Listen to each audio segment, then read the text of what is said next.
SIR আবহে তৃণমূল পঞ্চায়েত সদস্যের নাম ভোটার লিস্টের দুই জায়গায়। বিতর্কের শেষ এখানেই নয়, ওই নেতার পদবিও দুই জায়গায় দুরকম। বিজেপি নেতা জিতেন্দ্র তিওয়ারির পোস্ট ঘিরে শোরগোল দুর্গাপুরের পাণ্ডবেশ্বরে। দেখা যাচ্ছে 19 নম্বর বুথের 21 নম্বর পার্টের 1139 এবং 1141 এই দুই জায়গাতেই নাম রয়েছে কেন্দ্রা গ্রাম পঞ্চায়েতের সদস্য কমলেশ সাউয়ের।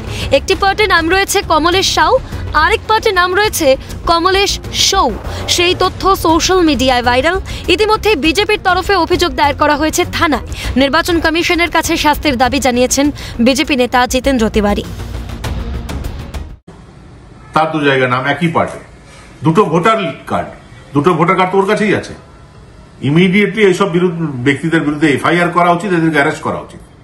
ফ্রডুলেন্ট মিনসে এরা এই ভোটার কার্ডগুলো প্রকিওর করেছে এবং এখনো যারা যারা বিএলও আছে তাদেরকে দিয়ে এই ভুলভাল কাজ করাচ্ছে।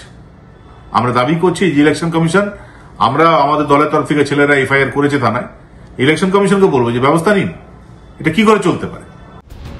অন্যদিকে বিজেপিকে পাল্টা তোপ থেকে কেন্দ্রা পঞ্চায়েত সদস্য কমলেশ সাউয়ের অভিযোগ, ভোটার তালিকায় কোনো ভুল থাকলে তার দায় নির্বাচন কমিশনের।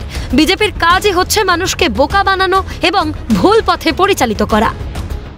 बीजेपी वाला लोग का तो यही काम है।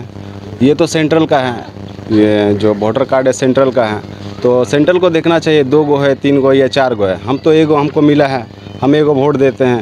आज तक तो हमको कोई बोला नहीं कि 2 गो तुम्हारा वोटर कार्ड है, तुम अपना देख लो। बीजेपी आरोप, उसका काम ही है आरोप लगाना, ये मुद्दा से भटकाना। एसआईआर का काम पब्लिक को बुड़बक बनाना, यही सब काम है, मुश्किल में डालना। और क्या कर रहे हैं उसका। প্রশ্ন হচ্ছে, এতদিন বিষয়গুলির দিকে নজর দেওয়া হয়নি কেন?